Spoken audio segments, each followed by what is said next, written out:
Well, hi, everybody. Very nice to see you. You know, it's funny when you get asked to do something like this. I had some wonderful conversations with the committee that organized this. They are amazing. And then, in some weird way, I kind of carried you with me over the last few months. You know, and you kind of think, what am I going to say? And now I actually see you. It's very nice.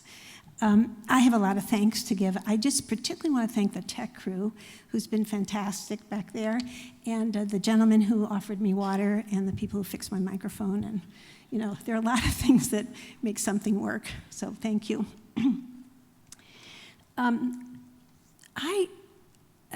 I really love Nobel Week. You know, when they give out the Nobel Prizes, and then if you happen to be driving in the car, you have it on for a second, the radio, you'll hear a slip of what somebody says has been their life work. You know, they get like 10 seconds, but they've been working on this one problem for a lifetime. And there's a part of me, just as an artist, I just happen to love the obsession of that. It's just so obsessive and persistent. And I find that a beautiful thing, but I'm just curious what they say. And I don't even know who said this because, as I said, I only got the 10-second fragment. But he said, I got the Nobel because I liked rattling around in other people's universes. Now, I like that too because that's a lot of what I do. I didn't always do that. I mean, I grew up imagining a life as a professional dancer, which meant thousands and thousands of hours of technique classes and a certain idea about what would become of me at a certain age. But due to all kinds of conditions, some of which I'll tell you about in a minute, I did find myself taking my knowledge into other places. And it is spectacular to do that. In the work I've been doing with scientists over the last decade, one of the things that I feel is it's like when the scientists and artists come together, it's like this explosion of enthusiasm for our thinking, for our ideas, for our methods, for the way we teach. I mean, there are just thousands of things to talk about. And even if nothing happens beyond that meeting, everybody goes back to their lab happier. Everybody, it's like you get the plaque off you. And for a split second, I think you also have an opportunity to step out of parts of the professional discipline that may narrow your thinking as opposed to expanding your thinking. So I like rattling around in other people's universes, and that's some of what I want to draw on today. I want to give you a little bit of theory, a little bit of storytelling, and then we're going to actually practice something from that. It's all right, I won't make you dance, don't worry about that. But we will practice, and you can enter my universe and test yourself a little bit and see what happens. As I mentioned, I had an opportunity to spend a fair amount of time with scientists, and I thought I would tell you about another Nobel laureate that I actually met. His name is Eric Viechhaus. He's a fruit fly geneticist at Princeton. And I was there because I had befriended a woman named Bonnie Bassler, also a biologist there, and we were doing work together on this project called Ferocious Beauty Genome. Now, I'd already premiered the piece. It was already touring the country, but I was still trying to fix one section that I was unhappy with. Does that strike a bell? We heard that already in the, thank you, right? It's just not working. But we heard earlier today that things aren't always ready. And how do we build environments that allow things to continue to grow and change and iterate and become what they need to become? This particular case, enough of the piece was really strong. I was okay, and in some ways, maybe the thing that was not working didn't bother anybody else, but it bothered me.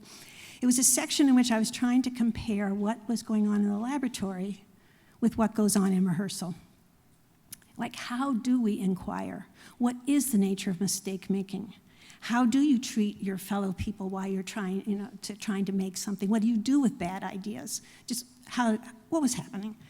And I went into his office, and by then I was familiar with fruit flies. I had spent a fair amount of time researching fruit flies. And for those of you who may know The Dying Swan, which is a very famous little ballet thing from the 19th century, I actually had one in this piece, but it was about the dying fruit flies, because they have sacrificed so much for us, for our knowledge. So And I turned to him and I said, so how do you ask yourself a question? And he responded by saying, I am fueled by my ignorance. Pretty great, huh? I'm not humiliated by his ignorance, not ashamed of his ignorance, not embarrassed by his ignorance. I am fueled by my ignorance. I think that that's true. People who are fueled by their ignorance, I think, tend to be people who have some confidence about their capacity to work their way through it. And that's why part of what we're trying to do in our educational systems is not necessarily the facts, but is to give people that confidence and the underwriting methods and tools and ways of approaching that let me know, because for sure I'm going to be ignorant in the next 10 minutes, for sure. So I found that profound. Recently I was asked to give a college graduation speech, and I warned them that I hoped they would be ignorant.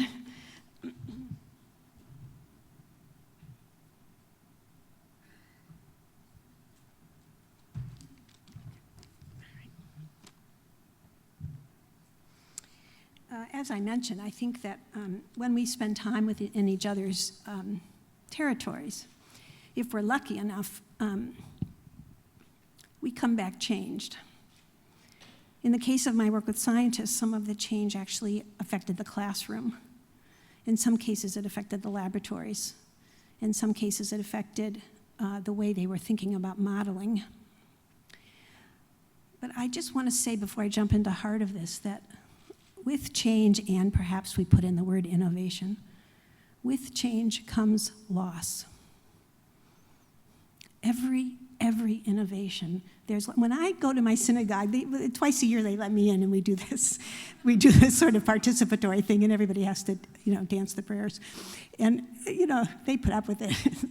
But what I always think about on that night, they love it. They really love it. They feel closer to God. All kinds of good things happen. But I'm sure that for somebody, because I'm there and I'm taking time, their favorite prayer is gone. I'm sure of it. And I know that in our own lives, in our institutions, in our departments, in our communities, and if you just keep going out with concentric circles, that this fast pace of change and our own push for innovation, there will be loss. We feel it every day, I know, with our colleagues. And I want to advocate that part of the role of creativity and potentially art-making methods is to just pay attention to that. That actually there are what I describe as hidden rigors which we can apply to support knowing that we must innovate and knowing that loss will accompany that. So that's kind of like just a little overall thing. So I want to just tell you a few little stories about how, and try to draw a little bit of theory out of the stories of this activity. Also, I was thinking as I was listening today, I don't know how you're translating what I'm talking about. I'm a practicing artist. I make art. I go off in the world. I show it. I also do lots of workshops. I have a sort of what I describe as an equal commitment to concert and community, and now to the internet as well, as there's sort of a third stage.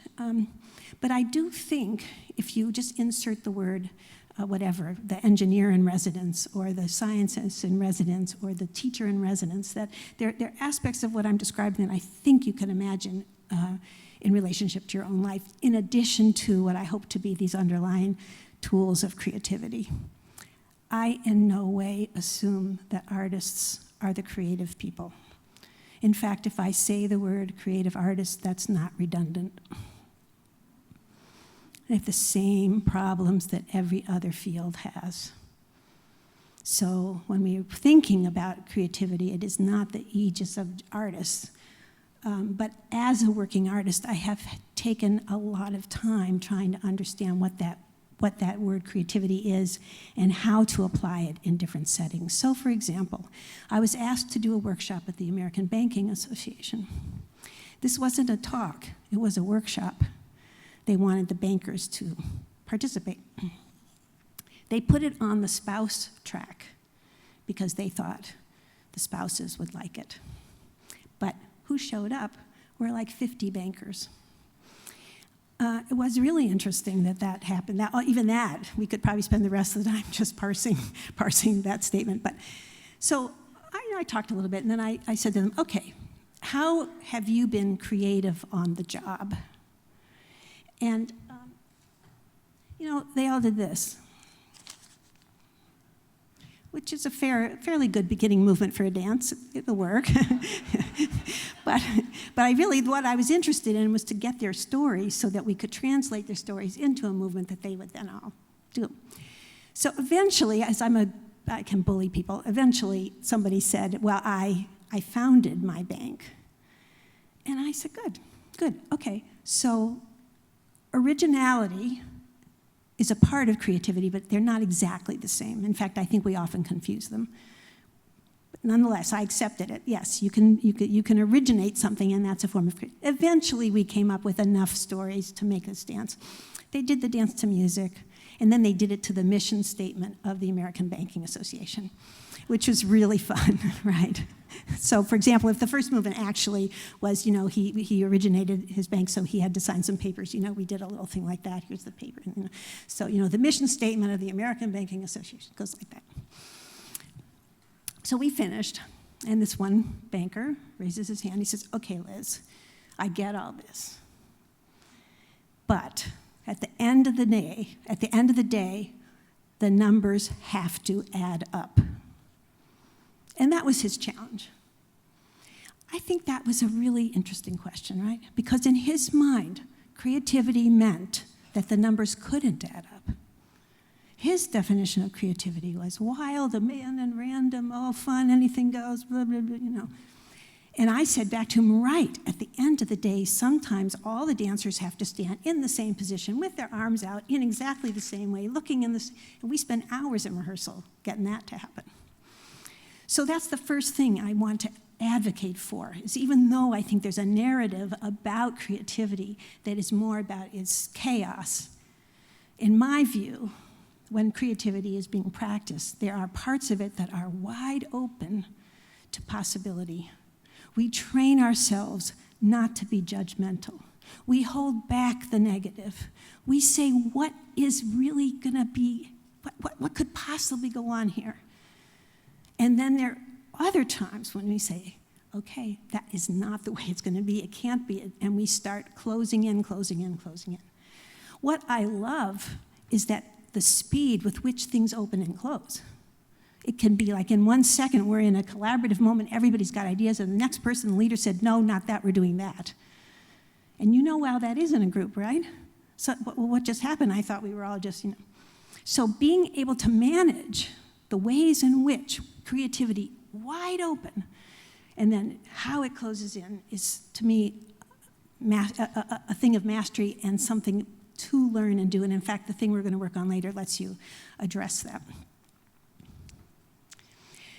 So we already heard this morning about healthcare. In my mind, healthcare is one of the biggest, longest borders that we have right now to think about the relationship between art, healing, business, communities. I mean, it is, there isn't anything our country isn't facing that we can't think about in the context of healthcare. I heard a man who runs a healthcare equity institute at the University of Maryland say that, in the shadows of every public university, there are people dying in those communities because we haven't done enough. We haven't figured out our relationship to our communities. I have done a lot of work in healthcare settings. I happen to be, however, talking recently to somebody he's a funder in healthcare. He was talking to me, and then he turned to me and he said, I wonder, do you think you could do anything about waiting rooms? And I said, what do you mean? He said, well, just think of it. There are thousands and thousands of waiting rooms in this country. And then he said, think of the suffering. It never occurred to me. I mean, honestly, I've been in, not just as a patient myself, but I've been in a lot of hospitals. I've done so much work, and it never occurred to me to think about that. So I hear that as a commission. I hear it as an opportunity to bring to bring to bear all my knowledge into something I had not thought about, and to begin thinking, well, who would partner that? What would that look like? And again, as I was hearing this morning, so I think entrepreneurship is matching knowledge to need. And I think it takes a long time sometimes to problem solve these things. So not to rush too fast to what that solution could be, but to understand, and here's where art making comes in, the iterative nature of how we make things together. So I did have a residency for 5 years at Children's Hospital in Washington, D.C. I was a young choreographer at the time. My company was just beginning to tour and perform. I found it really, really challenging to be at the hospital. And the point of this story is to say something about how we hold ourselves in relationship to our professions. And when do our reward systems and when do our professions support us in this change and when don't they? Because in my profession at that time, if I wanted to be a famous choreographer, and I did, partly because I couldn't imagine actually how you live a life without having that acknowledgement, which is a very interesting question for young people right now, because the way it works, it's an entirely different system for how we even know what anybody's doing. But at that time, to be a great choreographer, here was my job: to make movement that no one had ever seen. Like if you came to a concert of mine and you had never seen anybody move like that, that would be amazing, according to the critics of the New York Times. Not anybody else in the country, but to them, which speaks to the reward system in a way. But honestly, walking into the hospital, is that the right standard for me to bring? Would that have made any sense? Was my commission at the hospital. I went once a week with the piano player. We wheeled the piano through the hospital. We stopped in rooms. We went into the little areas where the different sections were, and we had dance classes, essentially. And what the hospital wanted was, one, was it possible for the children to feel good about their bodies for 30 minutes? Two, was it possible for their families to actually see their child having fun with their body as opposed to just being, hit with the needles and things like that? Three, what was possible for their bodies to actually do? Was there a way for me to keep them in motion, and for how long before it wasn't right for them? Four, what was happening for the families and the nurses and the kids themselves? Like, was there a way to build some other kind of relationship besides the one of tension that was going on? So for me as an artist, first of all, isn't that an interesting set of commissions? I promise you there was nobody in the dance world getting those commissions. So do you see, potentially as a growing professional, I have a problem. Do I want to be performing as we were at places like the Kennedy Center? Or did I want to spend time at Children's Hospital? Because up here is where all the rewards were, and down here was this fascinating thing that was so important to me. And I could see that my own understanding of movement changing entirely in relationship to that. Or wait a minute, was it like this? Was it, give up the performing, stop all that, Maybe this doesn't sound difficult, but I have a feeling you all have the same questions in your own way. I decided to do this. Like it was really easy to do with my hands. Ta-da. But it's proven actually to be kind of a sort of metaphor a schematic metaphor for the way I'm trying to live. Because I think we learn a lot of our behaviors in this world. And many of us are trying to come to this world. Meaning the difference between, say, a single-driven way of thinking versus collaborative. It's like, I don't want to do that, I want to do this. Because I'm not giving up the individual. It's not like the pendulum swings in time to collaboration now. We need individual genius, we need that. And in fact, if we've built the right kind of, sometimes I think it's actually a circle, and you put them next to each other, then they're going to just swing back and forth. It turns out we do this about all kinds of things. Education, where we should know the facts, or education where we should be teaching people to be discoverers. Don't we need both, right? So I don't have time to get into the whole theory of this, except in this book, Hiking the Horizontal. There's a lot of discussion about it, but I think you'll see as we move ahead how perhaps thinking about that may help. And I guess I just want to say that in this world, when you make distinctions, you have to put something down. Like, you can't make a distinction in this world without putting this thing down, whereas in this world, you can make distinctions without rancor. Making distinctions is critical. I don't want to waste a lot of time feeling bad for it. Go this way.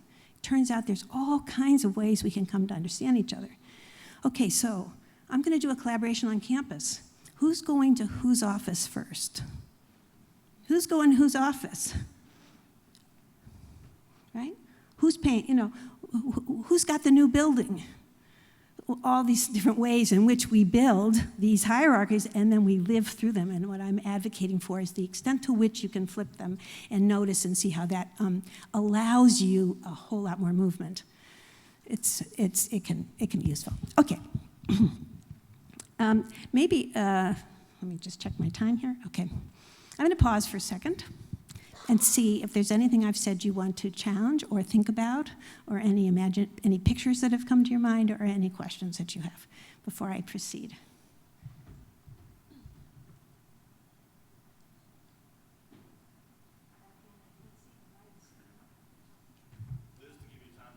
Yes. Higher education is that conversation, hierarchical versus opportunities for people to plug in to education. And when you turn rankings of universities, different scales of universities on its side, and you say people need a way to plug in whatever that education model that they need that helps them the best. And so I like that analogy that you're using in lots of different ways there. Yeah, I absolutely agree that and what I like too about this is, again, it's preserving the things that are important to us. It's not saying everything's going to go the other way. In this world, for example, I like to think about this for coming from the arts. This is cutting edge and this is not. This means cutting edge is like this big, right? In this world, cutting edge can happen in a second grade classroom, which, by the way, it is. It can happen. We heard about the woman in, was it in Kentucky? I don't know if Allison is in here, but we heard about that great woman doing all. There is some amazing work happening over there with that theater program in the hills of Kentucky. So it really, also, I want to say, in this world, this is supposedly good and this is not. But in this world, we have to decide what is good. And that changes. Remember, back to the hospital. What was good was not being all crazy movement, actually. What was good was a whole other set of things I had to take into account. Great. So I want to talk a little bit more about either the science or the shipyard, but I was thinking maybe I'd interrupt the storytelling with something practical for a minute.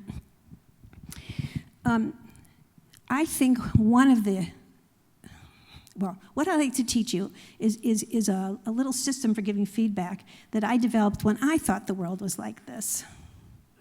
When I was completely interested in product over process. But what I have come to learn, and why this particular thing we're going to do in a minute is so popular right now, is that it actually serves in process-oriented environments as well. The question at hand for me was, how do I get feedback? How do I give feedback? How do I handle good ideas? How do I handle bad ideas? How do I treat the people around me when these ideas are flowing? What do we do with that? That was the question I was having. The reason I was having it, because feedback for me after a certain point went something like this. Hey, Liz, I really like that dance. Let's go have coffee. Or, hey, Liz, let's go have coffee. That was it. Now, I know in your environments, in academia, there's a whole bunch of ways that you give each other feedback. I know that. I've experienced it. I'm curious if this thing that we try right now could be helpful. I think it's helpful as I listen to some of the stories and things you're trying to do. So, with your permission, I'd like to tell you about it, and then we'll do a little bit of it, and then we'll come back to some stories. So, first of all, we're going to participate in a minute. So I have some rules of participation. Are you ready? Okay, you don't have to do this. I mean, you're in charge of your body. But if you decide not to do it, here are the rules. 1, keep breathing. Just enjoy this amazing body you have and look around and see where you are. That's great. If you decide not to do what we're going to do in a minute, I like to say, turn discomfort to inquiry. Why don't I want to do this? Who in my life would support me for not participating? What was it, what I ate at lunch that's making me not want to do this? What, like that. And the third, and maybe the most important thing, is to, if you decide you don't want to do this, is to keep a pleasant countenance on your face.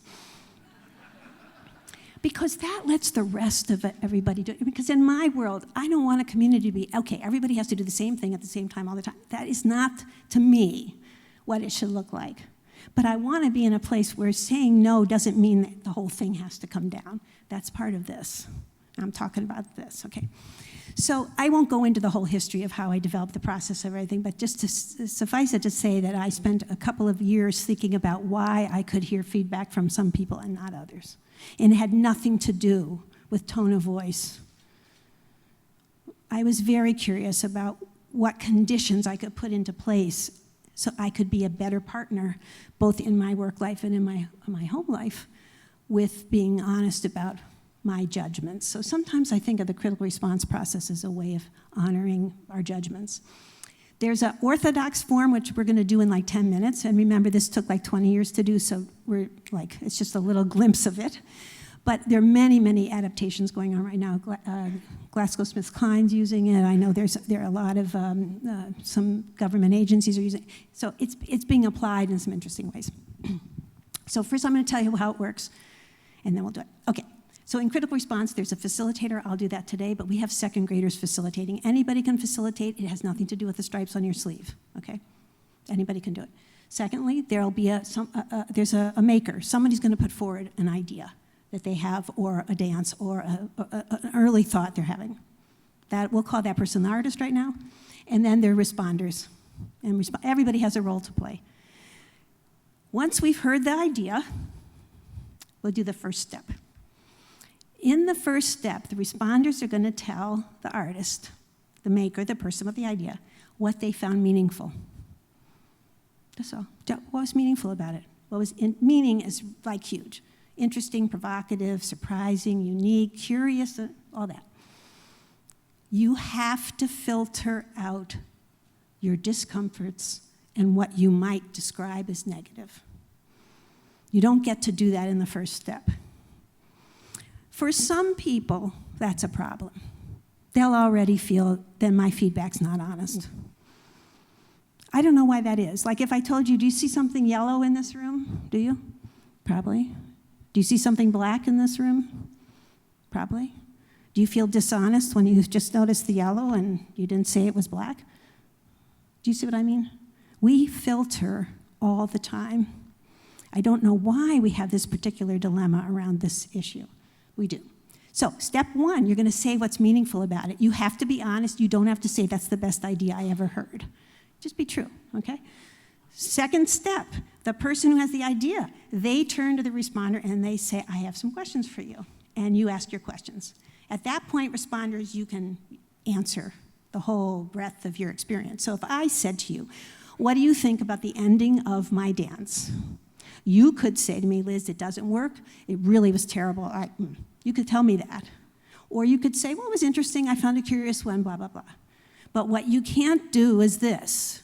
You can't change the subject. Hey, Liz, the ending of your dance was fine, but your hair is really dumb. This, to me, is what goes on in academia a lot. A lot. The maker is saying, I'm ready. I'm ready. Tell me about this thing. Don't tell me about the rest. I didn't give you permission yet. I like to say, when my daughter would invite me into her room to help her with her homework, get that picture? Does not give me permission to tell her to clean up her room. Do you remember? What happens? No homework and no room clean. But I'm her mom. I have a right to get her to try to clean up her room, just not then. Okay, with me? Step 3, the responders, you get to ask your questions. any question you have about it, except, and here we don't have time to really work on it the way I'd love to, but you try to make your questions neutral. You try not to embed the opinion in the question. You try to figure out a way to ask this person a question that gets them really working on what's going on. If, for example, you said to me, Liz, why do you always end your dance in a circle? Is that neutral? Is it? It's not neutral. Why not? Always? Am I predictable? Is the problem geometry? Is the problem the ending? And this is one of the reasons why, if you try to figure out what the neutral question is, you'll realize you have 3 or 4 opinions that you're dumping on this person all at once. Even if you're nice with your question, Liz, I really like you. You're so nice. But why do you always end your dances in a circle? Okay. It's not about tone. Okay? 4th step. I have an opinion about the ending of your dance. Would you like to hear it? In true critical response, the person could say no. But if you tell them something meaningful, if you answer their question, if you ask a question, you are building up a relationship with this person so you can say absolutely anything you need to say to them. Like I like to say in critical response, you can say anything. You just have to be patient. Would you like to try it?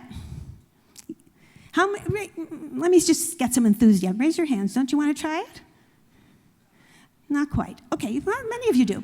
Good. Okay, here's how we're going to do it. I think actually, for those of you who don't want to, I think if you actually partner with somebody, you can see how it can work. I'm going to ask everybody in the room to, for a moment, think of an idea that you're working on. Just an idea. A small idea, a project, maybe a piece of curriculum you're thinking about, maybe something you brought to the conference that you're trying to work through, or what you plan to cook for dinner when you go home in a few days. Because as I said, we're giving judgments every second. There's not a minute when we're not doing that, okay? Then I'm going to ask you to get a partner. Hold on before I do this. 2 people, 3 at most. Okay, one of you will be, and then we'll talk about what we're going to do. Now, here's, I actually happen to love this now because look, if you're going to get a partner, some of you are going to have to get up. Okay, this is good. Your brains do much better when your brain cells are much better when you move a little bit. So I'm going to give you like 30 seconds to get a partner, say hello, say your name, and then I'm going to interrupt you. For those of you truly who didn't want to do this, just rethink for a minute if you think you could be a participant in a trio. Okay? Go. Go, go, go. Get your partner. Get up. Go find somebody. Do this. Do this. There you go. Can we get more light in here? Because I can't see what's going on. No, I don't. I misread mine. I'm sorry. Okay. Okay, good. We have to go really fast. I'm sorry, everybody. Can I have your attention? Good. I just learned that I misread my watch. So, can you handle this? We'll go fast, and you'll get a little vision of it, okay? First step, one of you will tell your idea. The other person, you're going to tell them what's meaningful about it. You get 1 minute. So idea people don't go on and on. 1 minute, I'm going to call you back. Remember, filter out the negative. Go. Go.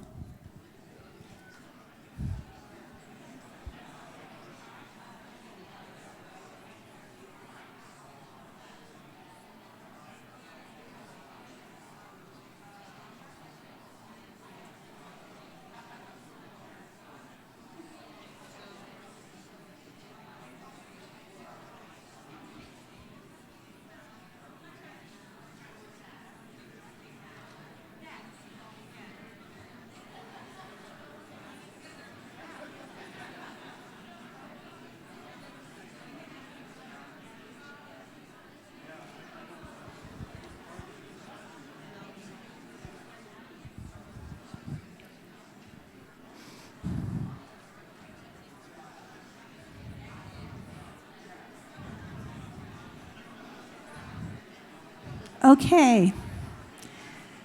I'm so sorry to interrupt you.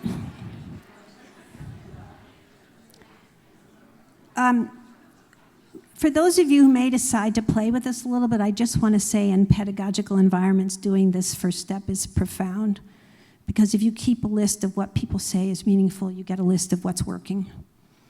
It's not, don't call this a compliment, because you'll dismiss it. Don't call it, I'm being nice. You'll dismiss it. Don't even say, I'm trying to be nice so I can give the dark stuff later. It's meaningful in and of itself. If you let people know that what they're doing has meaning, this is where handling those losses, this is where building that environment where people matter, this is where this comes in. Okay, second step, artists, ask your question. People answering, stay on target. Don't change the subject. 1 minute, go.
Okay, I'm going to stop you.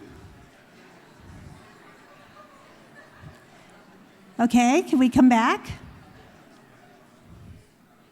Good. If you just keep noticing what just happened, what was that like? I will say that there's been a lot of interest around the world actually trying to get people to ask how to ask questions, what kind of questions to ask, how does that work? It's quite interesting. So let's go to the third step. Now, respondents, this is when you get to ask a question. If you can keep it neutral, great. If you can't, don't worry about that right now, but see what happens and see what you want to ask. Fine. This is where I like to say, too, if you have discomforts, opinions, things that you don't think are going to work, try to turn that into a neutral question. For every opinion you are holding, there is a neutral question inside it. It's just a practice, so try it. Take something that's bothering you, see if you can turn it into a question. Go.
Okay, my friends, I'm sorry. I'm going to pause you once more.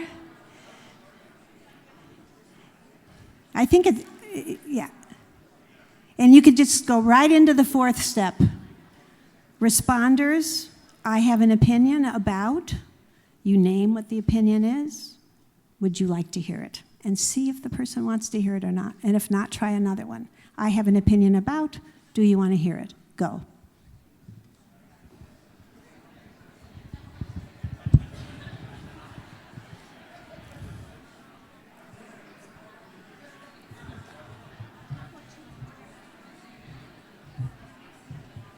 Actually,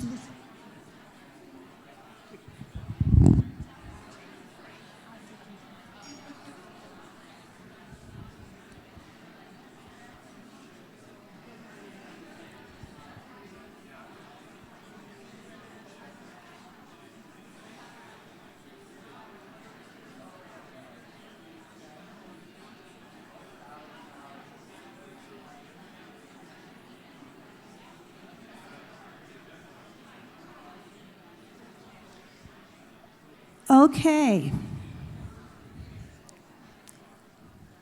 So I'm going to ask you one more time to pause.